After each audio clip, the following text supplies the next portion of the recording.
Podemos contar con que tú nos das la sabiduría para poder manejar las finanzas, para poder caminar, Señor, en tu presencia, Señor, poder acercarnos delante de ti, poder estar confiadamente, sabiendo que tú oyes nuestra oración, que tú oyes, Señor, la adoración, Señor, que dedicamos a ti, porque tú eres digno de toda gloria, de toda alabanza. Tú mereces gloria, Señor. Tú mereces toda honra, toda gloria, Señor, porque tú eres el grande, tú eres el temible, el grande eres tú, Señor, y por eso nosotros te cantamos, te adoramos, exaltamos, Señor, damos nuestra alabanza a ti, Señor, en nombre tuyo, sea en tu nombre, Padre.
Por eso nosotros confiamos en que tú, Señor, lo puedes todo. Confiamos, Señor, en ti, Padre.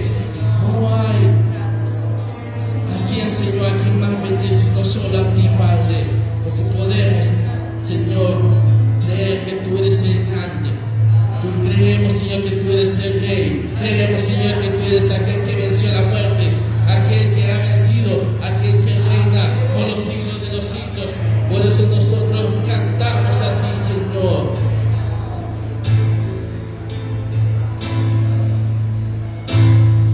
Jesucristo, reinas como Rey, soberano, victorioso Rey. Y la muerte pudo detener tu poder para vencer. Dios de lo imposible, ya lo logramos. Eres invencible, soberano. Tuya es toda la gloria,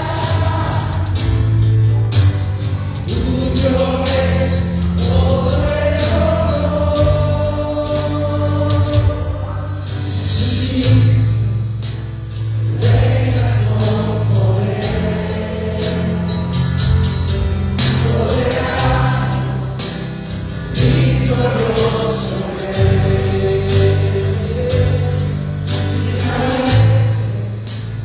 Pudo detener tu poder para vencer.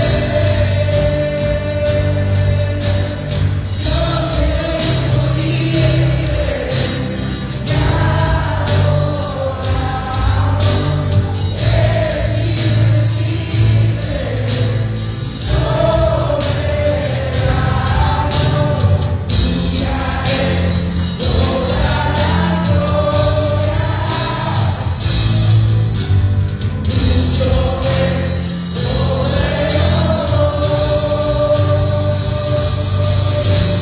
Dios de lo imposible, ya lo logramos. Eres invencible, soberano. Tuya es toda la gloria, tuyo es todo el honor. Tuya es toda la gloria, tuyo es todo el honor.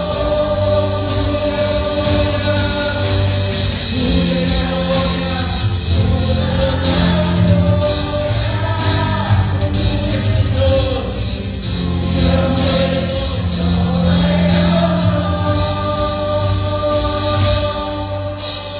Dios de lo imposible, ya lo logramos.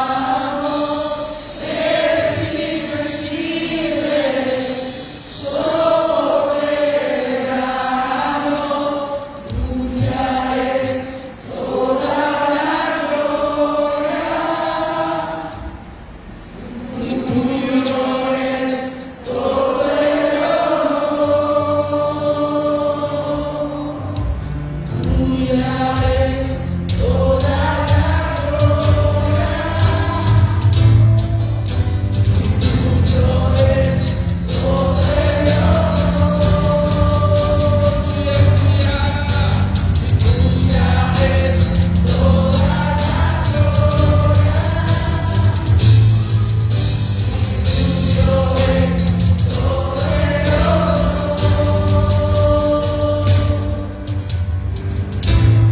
Aleluya, nada es imposible para ti, Señor. Por eso, Señor, nosotros te alabamos y te exaltamos, Señor, porque tú eres el poderoso, tú eres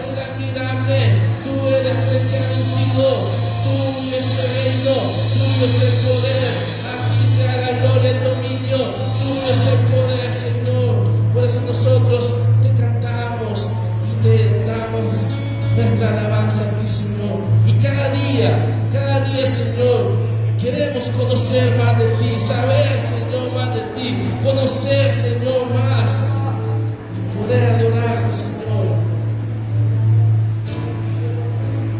Quiero conocerte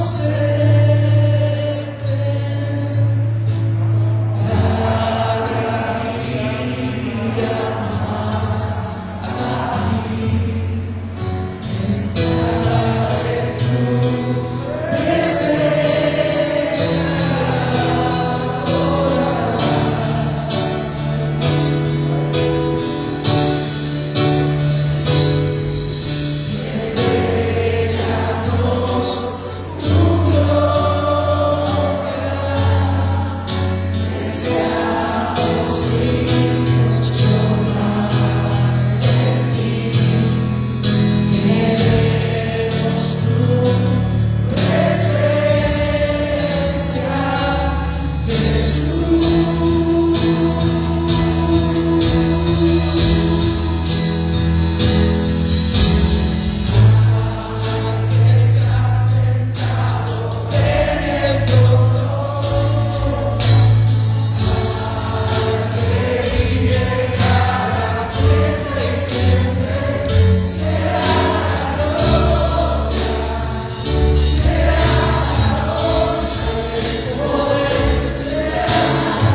alabanza por los siglos de los siglos. Tú reinas, tú vives, Padre. Por eso nosotros alabamos a ti, Señor, te alabamos a ti, Padre, porque conocemos, sabemos que tú eres el que vive, que tú eres el que reina, que tú eres el más grande, el más poderoso, que tú vives, que tú eres el majestuoso, Padre. A ti sea la gloria, a ti sea la alabanza por los siglos de los siglos. A ti sea el honor, Padre. Por eso no nos cansamos, Señor, de adorarte, de exaltarte, porque eres bueno, eres grande, Señor, misericordia. Te damos gracias, Señor, porque tú eres grande, Señor. Majestuoso eres tú, Señor. Gloria a Dios, aleluya. Amén. Damos gloria a Dios porque Él ha sido bueno. Amén, hermanos. Aleluya.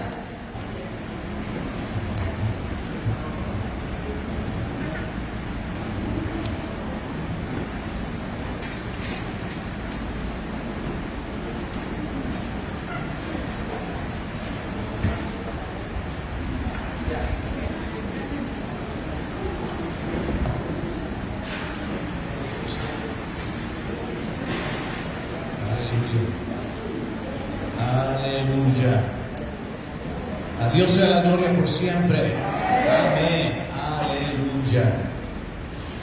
Sean bienvenidos. Bendiciones a todos los que acostumbran a venir entre semana para poder ocuparse de enfocarse en Dios, en su palabra y en la libertad que tenemos para poder adorarle, poder bendecir su nombre, poder glorificarle porque Él es bueno. Aleluya. Quiero meditar la palabra esta noche. Estamos enfocados en el libro de Hebreos. Estamos en el capítulo 7 y vamos a darle seguimiento y concluir ese capítulo 7 del libro de Hebreos. Pero antes de eso, vamos a entonar un canto más que está relacionado precisamente con lo que dice la palabra con respecto al Señor Jesucristo en ese capítulo 7.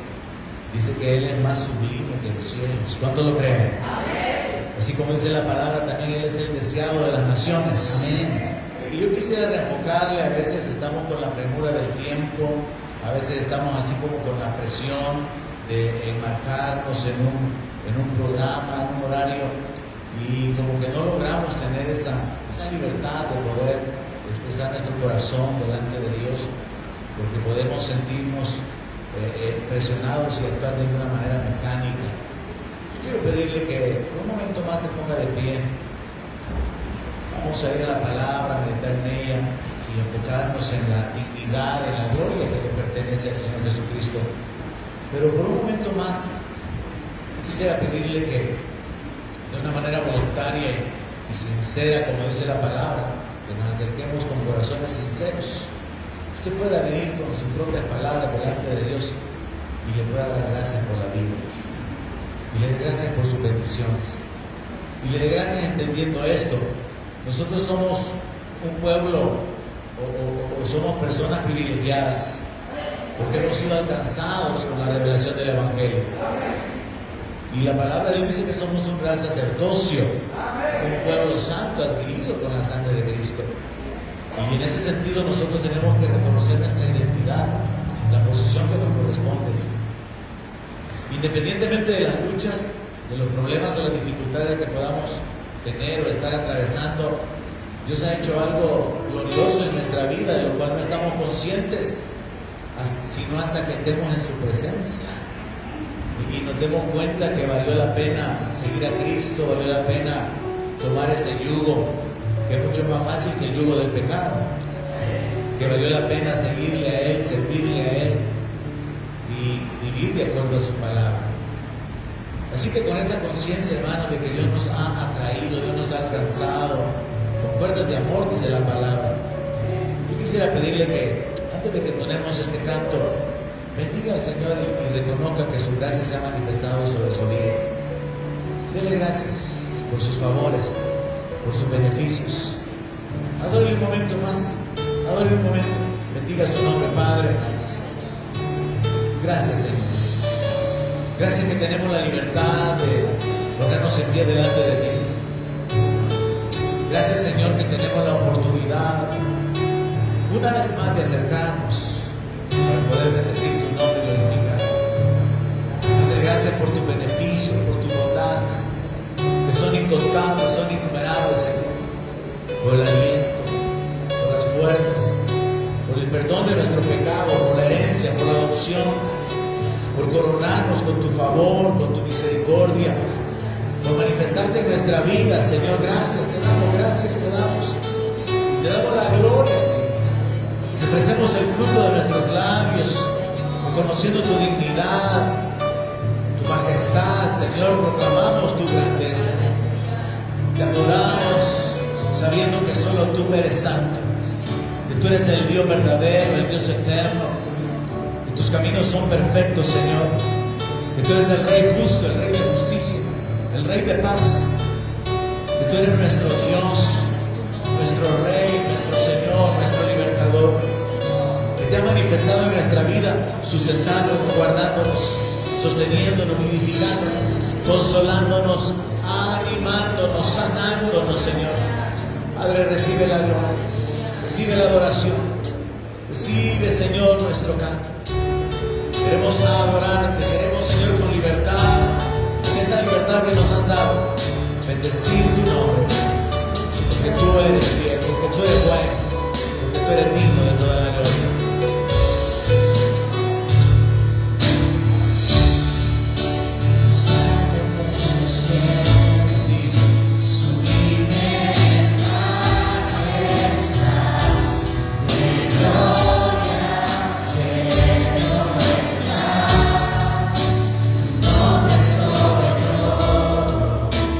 Eres el gran Dios, todo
forjador, el restaurador, digno, digno de gloria, por los siglos de los siglos. Bendito Dios, poderoso Rey, te adoramos, declaramos su grandeza. Aleluya, aleluya. Bendito Dios, poderoso Rey, altísimo Señor, el Señor de la creación eres tú, el alfa y la omega, el primero y el último. Sea exaltado tu nombre, sea bendito tu nombre para siempre, por siempre. Amén. Aleluya. Gloria a Dios. Vamos al libro de Hebreos capítulo 7, es en el verso 26, donde la palabra de Dios dice: porque tal sumo sacerdote nos convenía, santo, inocente, sin mancha, apartado de los pecadores y hecho más sublime que los cielos. Esperaba oír gloria a Dios. Está hablando acerca de Jesucristo y dice que Él fue hecho más sublime que los cielos. La palabra de Dios nos dice que los cielos cuentan la gloria de Dios y el firmamento anuncia la obra de sus manos. Pero me gusta esta declaración como una forma de describir al Señor Jesucristo. Él es el sumo sacerdote que fue hecho más sublime. O sea, eso es una palabra que nos habla de algo indescriptible, de algo glorioso, de algo bello, de algo incomparable. Y el Señor Jesucristo es descrito aquí de esa manera, como alguien que fue hecho más sublime que los cielos. Quiero recapitular rápidamente el capítulo 7 para que tenga sentido el final. Y estamos enfocados en el sacerdocio de nuestro Señor Jesucristo según el orden de Melquisedec. Hemos cubierto ya en 2 enseñanzas que este personaje aparece allá en el libro de Génesis, cuando Abraham, después de volver de la derrota de los reyes que se habían llevado cautivo a su sobrino Lot, se encuentra con este personaje misterioso que la palabra dice que era rey de una ciudad llamada Salem, pero al mismo tiempo dice que también era sacerdote del Dios Altísimo. Y es importante notar, enfatizar el hecho que yo le mencionaba, de que mientras Dios por un lado está tratando con Abraham, que se convierte en el padre de los creyentes y su descendencia es el pueblo de Israel, por el otro lado ya encontramos que Dios era adorado y que Melquisedec era sacerdote del Dios Altísimo, del Dios verdadero, y Abraham, el padre de Israel, el padre de los creyentes, se encuentra con este personaje, el cual a propósito es insertado como una figura que representa a Cristo, porque posteriormente, según todo el desarrollo bíblico, Dios establece sacerdotes, establece ministros, servidores, para poder matar los animales, presentar las ofrendas, derramar la sangre, y establece también líderes de los sacerdotes, que son los sumos sacerdotes, pero estos pertenecen a la tribu de Leví. Y todo eso es lo que se está enfocando acá en el capítulo 7. Algo que para la mente de los judíos cristianos era fácil de entender, pero que para nosotros como gentiles, que no sabemos nada sobre la cultura, excepto lo que hemos leído, lo que hemos aprendido a través de la palabra, para nosotros resulta algo en lo que tenemos que enfocarnos y escudriñar para poder comprender la ley, conocer las leyes que Dios dio, las ordenanzas relacionadas con el culto, y comprender sobre todo los propósitos que tenían todas esas ordenanzas del Antiguo Testamento. Porque la palabra de Dios nos menciona que todo eso era como sombra de lo que había de venir.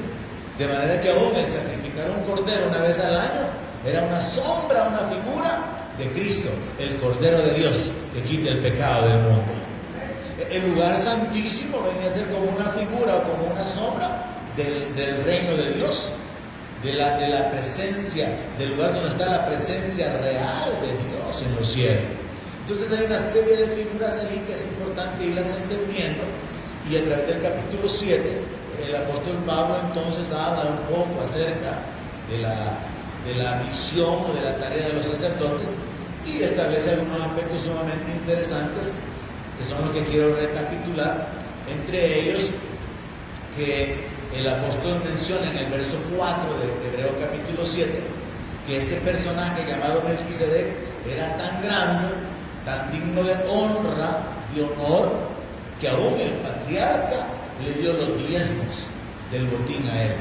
O sea, en la mente de los judíos, Abraham, el patriarca, prácticamente de donde se origina el tronco, de donde se origina toda la nación de Israel, es alguien grande, digno de honor, así como hablar posteriormente de Moisés. Pero viene Pablo y dice, pero miren qué grande era este personaje llamado Melquisedec, que Abraham le entrega los diezmos. Y entonces establece la idea más adelante de que el que es menor es bendecido por el mayor, y aquí hay una figura. Abraham le da los diezmos a Melquisedec. Melquisedec, en respuesta a ese acto de fe, que no fue ordenado por Dios, sino que surge como del corazón de Abraham, de darle los diezmos al sacerdote del Dios Altísimo, Melquisedec lo que hace es que lo bendice. Abraham entrega los diezmos y Melquisedec libera una bendición sobre Abraham. Ahora, Abraham ya tenía un trato con Dios, tenía un pacto con Dios de ser bendecido. Pero es importante lo que dice el verso 7. Y sin discusión alguna, el menor es bendecido por el mayor. ¿Quién es el que bendice? El mayor. ¿Quién es el que recibe la bendición? El menor. Y esto es simbólico también. Porque si Melquisedec representa a Cristo, ¿quién es el que bendice? Cristo. Y nosotros somos los menores, somos los que recibimos la bendición. Y es lo que Pablo dice en el libro de Efesios, que hemos sido bendecidos con toda bendición espiritual en los lugares celestiales en Cristo Jesús. Entonces es Cristo quien nos bendice y nosotros somos el objeto o los receptores de la bendición. Y eso es algo que también tiene que despertarse en nuestro entendimiento interior, de que según la palabra somos bendecidos. Y usted debe vivir con esa conciencia. Hay gente en el mundo que dice, mire, yo soy tan pato, soy tan salado que a mí solo cosas malas me pasan. La gente cae en depresión, en frustración, porque sienten que les ha tocado sufrir, que tras una situación negativa viene otra y otra. Pero nosotros tenemos que despertar a la realidad de esa conciencia. Estamos bendecidos, y por eso el diablo trata de robarnos la bendición, robarnos la palabra, desanimarnos, apartarnos de nuestro Creador, para que no poseamos las promesas. Pero usted y yo ya estamos bendecidos en Cristo Jesús.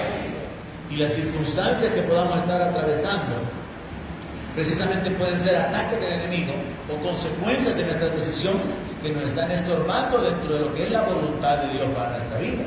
Pero en el corazón y en la mente de Dios nosotros ya fuimos bendecidos, pues la palabra de Dios también dice que Cristo nos redimió de la maldición de la ley. Hemos sido libertados de la maldición. ¿Para qué? Para que la bendición nos alcance.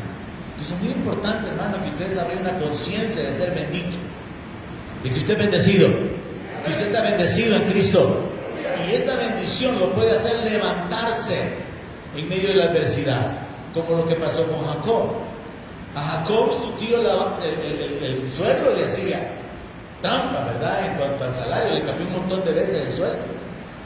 Y la intención era de alguna manera aprovecharse de él. Recuerde que le ofreció darle a su hija y después resultado dando la mayor, porque le dijo que no era la costumbre hacer así, de dar la menor primero. Pero todo eso revela el carácter de engaño, de trampa de Labán en contra de Jacob. Pero Jacob tenía la bendición de Dios. Jacob tenía la bendición de ser descendiente de Abraham. Entonces la bendición al final prevalece. Yo quisiera que alguien recibiera eso esta noche. La bendición prevalece contra toda adversidad del enemigo, en contra de toda situación o circunstancia que usted pueda estar atravesando, si tan solo usted se levanta en fe, en la conciencia de que usted está bendecido en Cristo Jesús, porque el mayor ya lo bendijo. Dice aquí la palabra también en el verso 8, y aquí ciertamente reciben los diezmos hombres mortales. Pablo está hablando en el contexto del siglo I. Era normal todavía la práctica de los diezmos en el tiempo en que Jesús vivía. Los judíos continuaron practicando la ley y parte de la obediencia de la ley era entregar los diezmos. Nosotros sostenemos, recalcamos, en lo personal enfatizo, nosotros no diezmamos por ley, sino como un principio espiritual de honrar a Dios. Si los judíos lo hicieron como una obligación, como parte de la ley, para poder ser salvos, nosotros lo hacemos como un principio espiritual de honrar a Dios y como un acto de gratitud y de amor a Dios, porque Él ya nos salvó. ¿Cuánto creen que Dios ya nos salvó? Eso dice la palabra. Ya pasamos de muerte a vida. Hemos sido trasladados del reino de las tinieblas al reino de Jesucristo. Eso dice la Biblia. Y Jesús dijo: el que cree en mí ha pasado de muerte a vida. Entonces Él ya nos salvó, dice la palabra. Y por causa de que Él ya nos salvó, nosotros podemos honrar a Dios, adorar a Dios, no por ley, no por imposición, sino por amor, por gratitud y como un principio de honrar a Dios. Pero es importante que en el verso 8 dice que aquí reciben los diezmos hombres mortales, pero hay uno de quien se da testimonio de que vive. Y eso es lo que hace este personaje, Melquisedec, tan misterioso, que algunos maestros de Biblia dicen que en realidad este era Cristo. Y entonces se queda ahí como en el misterio, porque hay muchos detalles que nos apuntan hacia lo natural, que él era rey de una ciudad que se llamaba Salem. O sea, él era un ser humano del cual no se registra hijo de quién, ni tampoco se registran quiénes fueron sus hijos, pero eso es hecho como a propósito, para que él se convierta en un símbolo de Cristo, para que él se convierta como en una figura, y entonces ahora pueda utilizarse para enfocarnos en el hecho de que a él se le ha dado un sacerdocio, una posición de sumo sacerdote que no puede ser cambiada, porque la forma en que Melquisedec aparece, el ministerio misterioso de Melquisedec, representa al Señor Jesucristo por causa de su deidad, por causa de su eternidad. Entonces esta frase del verso 8, allí uno de quien se da testimonio de que vive, da la idea de que Melquisedec todavía estaba vivo cuando Pablo está escribiendo esto cerca del año 80 o 90 de nuestra era, aunque Melquisedec se apareció a Abraham allá en el libro de Génesis miles de años atrás. Importante también mencionar, verso 11, que la perfección no se alcanza por el sacerdocio levítico. Verso 12, que cuando se cambia el sacerdocio se cambió la ley. Y por eso nosotros ya no vivimos bajo la ley. Estamos bajo la ley de Cristo.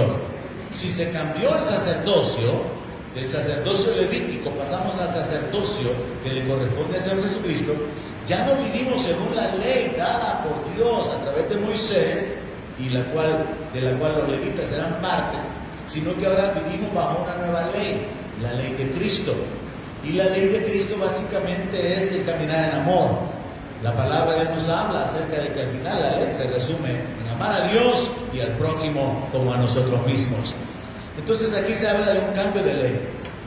Verso 16.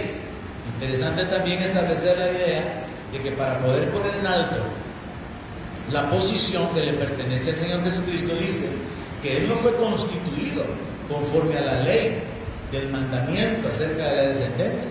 O sea, Jesús no era descendiente de los levitas, no era de la tribu de Leví, Él pertenece a la tribu de Judá.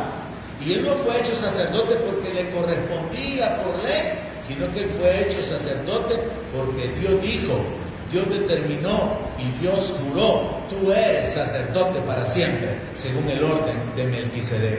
Y eso en base al poder de una vida indestructible, o sea, en base a la resurrección del Señor.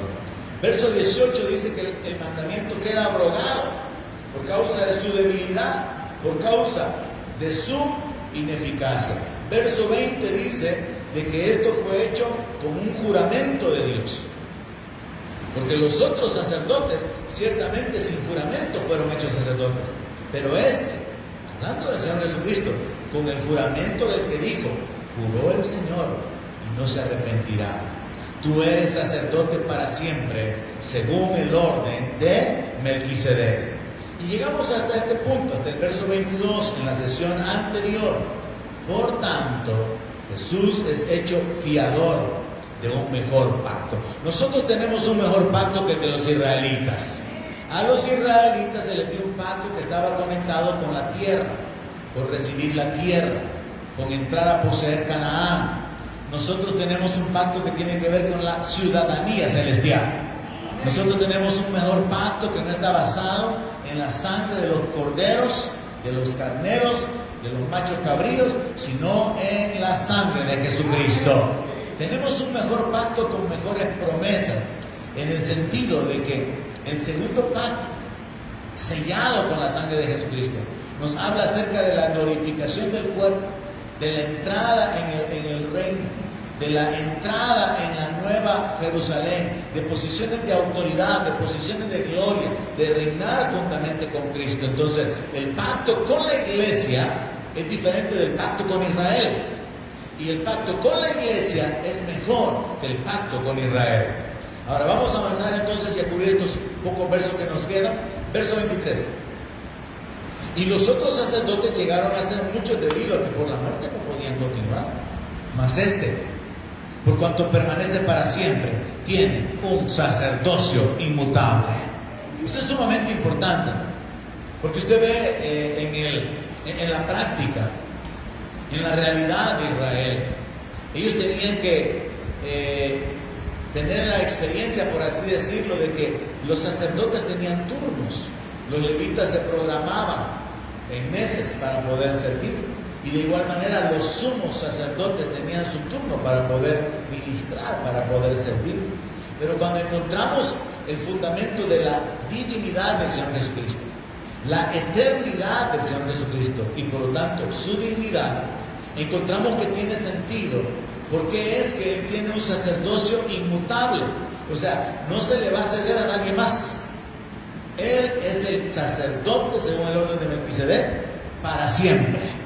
Él será por siempre como el sumo sacerdote, el que abrió el camino, el que entró como precursor, el que entró como pionero para que nosotros como sacerdotes vayamos detrás de Él ante la presencia de Dios, y eso no puede cambiarse. Y no se le puede dar esa honra, porque el ser sumo sacerdote era una posición de honor. Entonces, que a Jesucristo se le haya dado esa posición de honor, de dignidad, de gloria, pone también en realce el hecho de que en el libro de Hebreos se cubre el principio de que Jesús es mayor que los ángeles, mayor que Moisés, mayor que los profetas. ¿Y por qué Él es mayor? Porque Él es el Hijo de Dios, porque Él es Dios manifestado en carne. Entonces su dignidad es puesta en alto a través de la revelación de la posición que a Él le ha sido dada. Así que como Él ya no puede morir, Él permanece para siempre como un sacerdocio inmutable. Verso 25. Por lo cual, o sea, debido al sacerdocio inmutable que Él tiene, por lo cual puede también salvar perpetuamente a los que por Él se acercan a Dios, viviendo siempre para interceder por ellos. Es interesante el hecho de que nosotros podemos predicar a Cristo como el camino, como la puerta, como el Cordero de Dios. Podemos predicar a Cristo como el único mediador entre Dios y los hombres. Podemos predicar a Cristo como el único nombre dado a los hombres bajo los cielos en el cual podemos ser salvos. Y ese mensaje no va a cambiar. Ese mensaje permanece, porque Él vive para siempre, y entonces Él puede salvar perpetuamente a los que por medio de Él se acercan a Dios. Qué diferente la mentalidad religiosa, por ejemplo, en el sistema católico, que para cada necesidad o para cada situación hay un santo. Con nosotros es al revés. Tenemos solamente uno que es santo para todas las necesidades, y para todas las circunstancias, y para todas las situaciones. Pero la mentalidad religiosa, y eso también se puede observar en diversas religiones, como en la antigüedad, cuando usted escudriña la mitología de algunos pueblos, existía el dios del fuego, así como los Baales, el dios del agua, el dios del fuego, el dios del aire. Pero nuestro Dios es el Dios de todas las cosas. Él es el Todopoderoso. Y por eso me encanta esa declaración que dice: ¿a qué tengo en los cielos sino a ti? Y fuera de ti a nadie anhela mi alma. No necesitamos a nadie más. No necesitamos a otro mediador. Jesucristo basta. Él es más que suficiente. Y no necesitamos otro salvador. Él es más que suficiente para salvar. Y Él es poderoso para poder salvar perpetuamente a cuantos se acerquen por medio de Él a Dios. Ahora dice la frase final del verso 25: viviendo siempre para interceder por Él.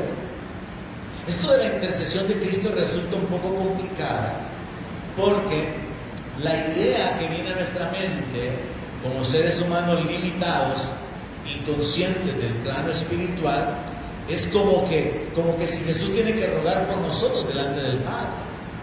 Y es una forma como de tratarnos a entender, de darnos a entender a nosotros como seres humanos limitados en cuanto a la comprensión de las cosas espirituales, que es a través de Jesucristo que podemos acercarnos a Dios. Pero hablando acerca de esto, yo quiero empujarlo, retarlo a que escudriñe un poco la palabra en aquella porción que se encuentra en el libro de Juan, cuando Jesús le dice a los discípulos: yo les digo que yo no voy a rogar por ustedes al Padre. En aquella porción donde Jesús les dice: en aquel día conoceréis que yo estoy en el Padre y el Padre los ama. Porque Jesús ahí está diciendo: miren, va a llegar un momento en que ustedes van a llegar a entender esto. Yo soy como un mediador, y nosotros sabemos que Él es la imagen visible del Dios invisible. Y Jesús está hablándoles en términos que ellos pueden comprender. Recuerden que Él se ha despojado de su gloria, según Filipenses capítulo 2. Se ha despojado de su gloria, de su divinidad. Se ha rebajado a la condición de hombre y está hablando con la criatura en el mismo nivel, de hombre a hombre. Y les está hablando del Padre como alguien mayor. Pero también Él revela que en aquel día los discípulos se van a dar cuenta que Él está o existe en el Padre. Jesús les está diciendo que no van a ver al Padre, porque de hecho al Padre nadie lo puede ver, Él es invisible, sino que quien van a ver es a Él.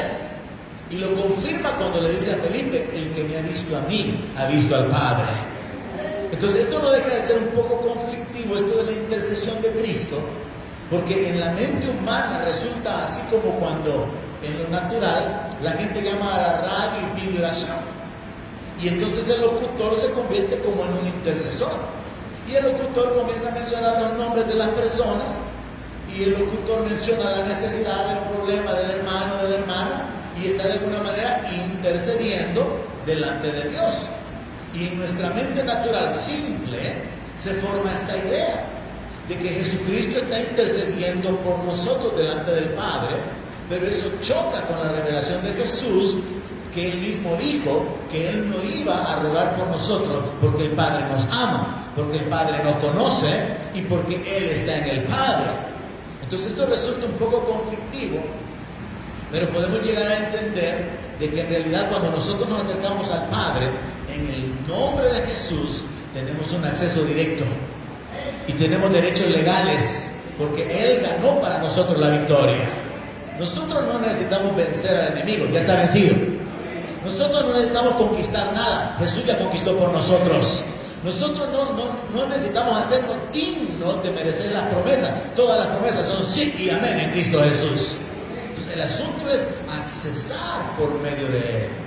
El asunto es que esto de ser un mediador y de ser un intercesor no es así como literalmente, como sucedería con nosotros como seres humanos, sino que más bien Él es el medio, Él es el canal. Por eso Jesús dijo: nadie viene al Padre sino por mí. Jesús no dijo nadie va al Padre, Jesús dijo nadie viene. Y Él se colocó como el camino, pero también se colocó en la posición del Padre. Y por eso Él habla acerca de que en aquel día van a conocer que Él está en el Padre. O como dice también Zacarías 14, en aquel día Jehová será uno. ¿Y por qué en aquel día Jehová será uno? Porque actualmente Jehová es dos. Es Padre y es Hijo.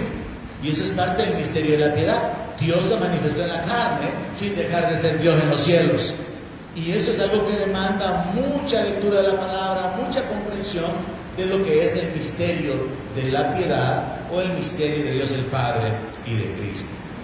Así que le reto a que escudriñe un poco sobre esto. de la identidad de Jesús a través del Evangelio de Juan. Verso 26. Ya lo leímos, pero qué bueno poderlo enfatizar de nuevo, porque tal sumo sacerdote nos convenía.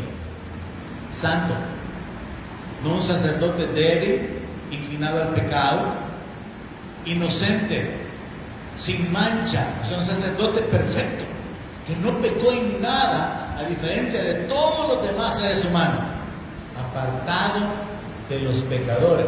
Obviamente en la interpretación bíblica tenemos que comprender que apartado de los pecadores en el sentido de participar de su vida, porque él lo acusaron de ser amigo de pecadores, de bebedores y de comilones, y lo señalaban de esa manera como alguien que se juntaba con la gente del vulgo.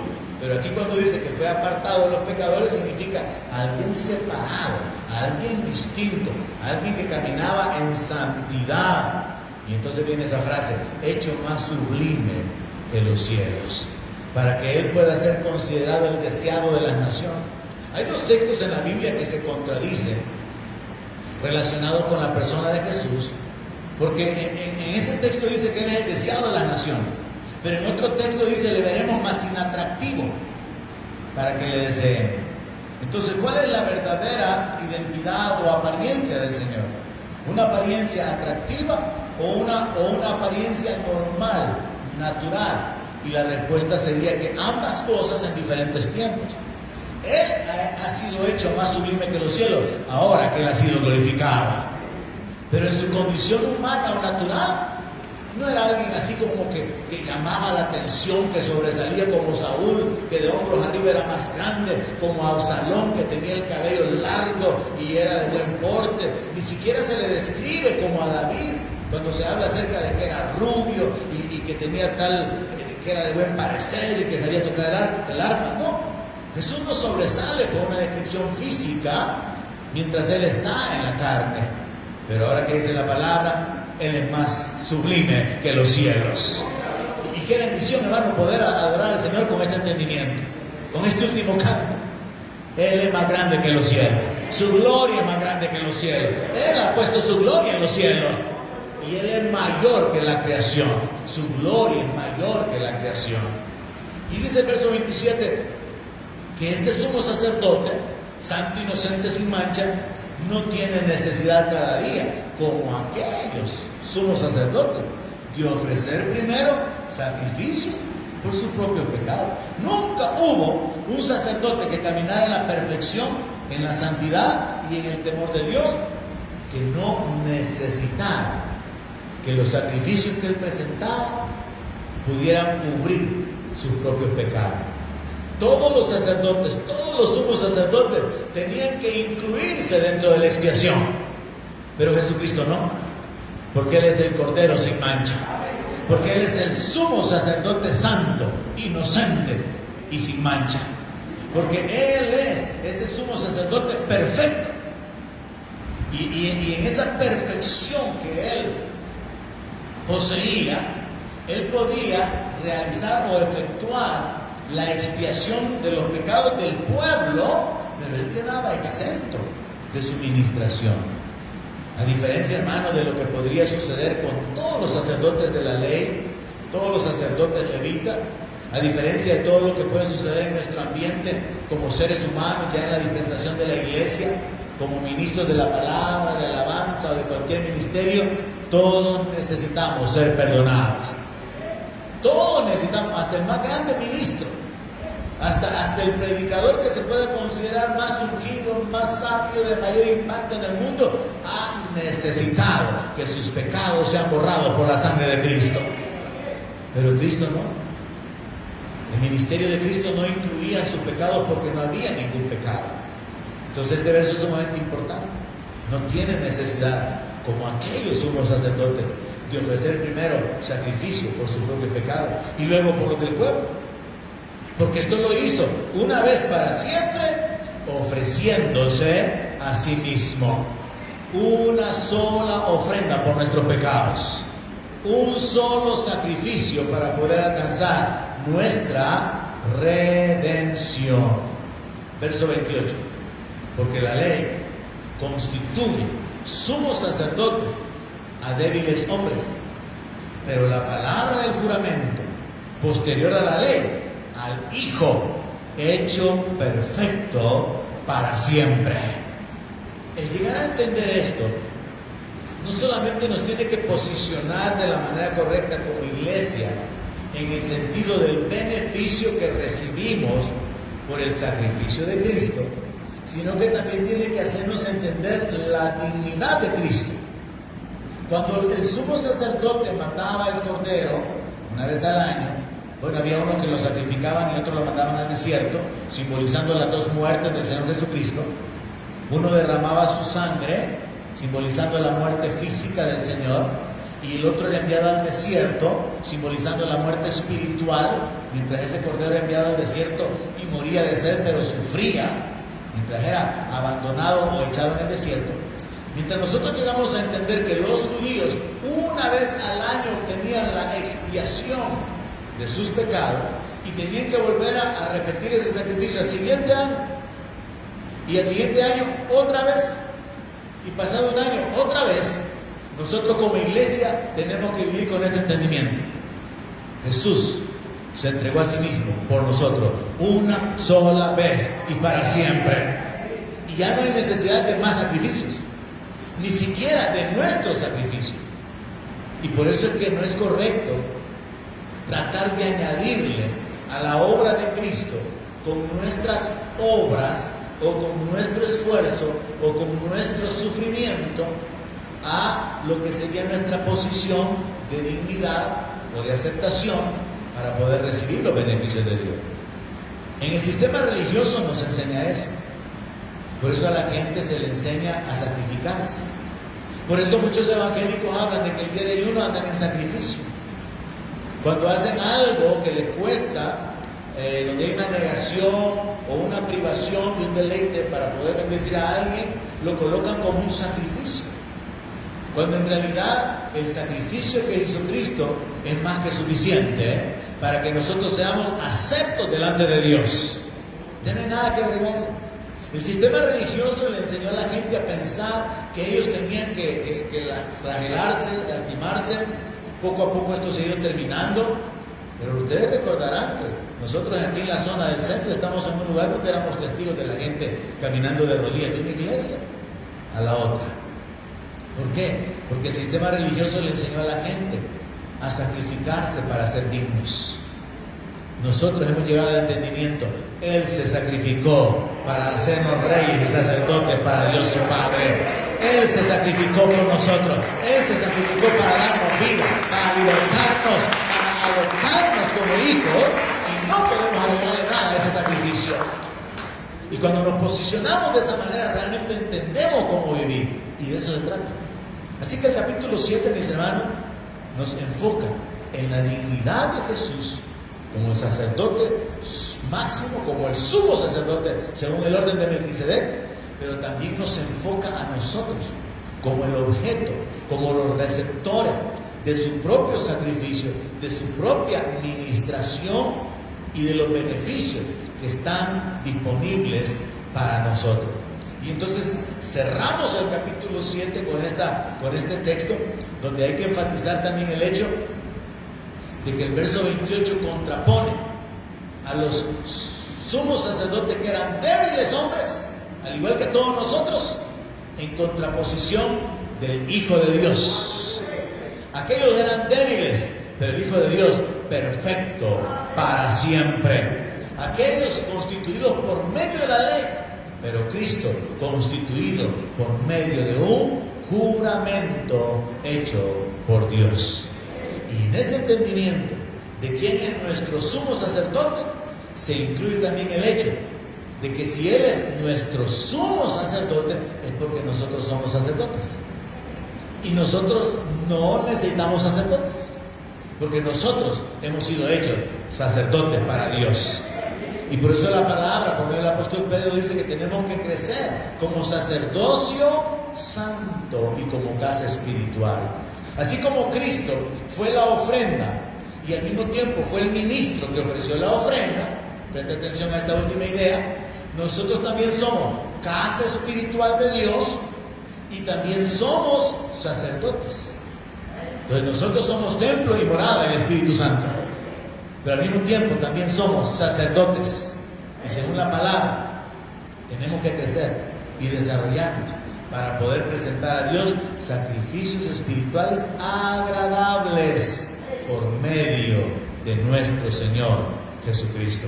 Cerramos así entonces el capítulo 7, y de esta manera usted debe de vivir enfocada en que Jesucristo tiene un sacerdocio perpetuo, un sacerdocio perfecto, y que con su sacrificio nos ha hecho perfectos también a nosotros, nos ha hecho aceptos delante de Dios, y que nosotros como sacerdotes, bajo su autoridad, bajo su liderazgo, tenemos también acceso para ministrar y acercarnos, como vamos a llegar allá más adelante, capítulo 10, capítulo 12, donde se nos habla del tabernáculo, del lugar santísimo, de ministrar delante de Dios. Tenemos la libertad de acercarnos confiadamente al trono de la gracia. Quedamos entonces aquí cerrando el capítulo 7. Oramos y nos despedimos en esta noche. Padre, gracias. Gracias por la oportunidad de reunirnos un día más, la oportunidad de adorarte, de bendecir tu nombre, de glorificarte, y porque al meditar en tu palabra somos establecidos y afirmados en la posición que nos corresponde. Padre, te damos las gracias en el nombre de Jesús por la vida, por la libertad, por el perdón, por la esperanza. Gracias por tu obra en nuestra vida, porque nuestra vida está en tus manos. Recibe la gloria, recibe el honor, recibe la alabanza en el nombre de Jesús, nuestro Rey, nuestro Señor, nuestro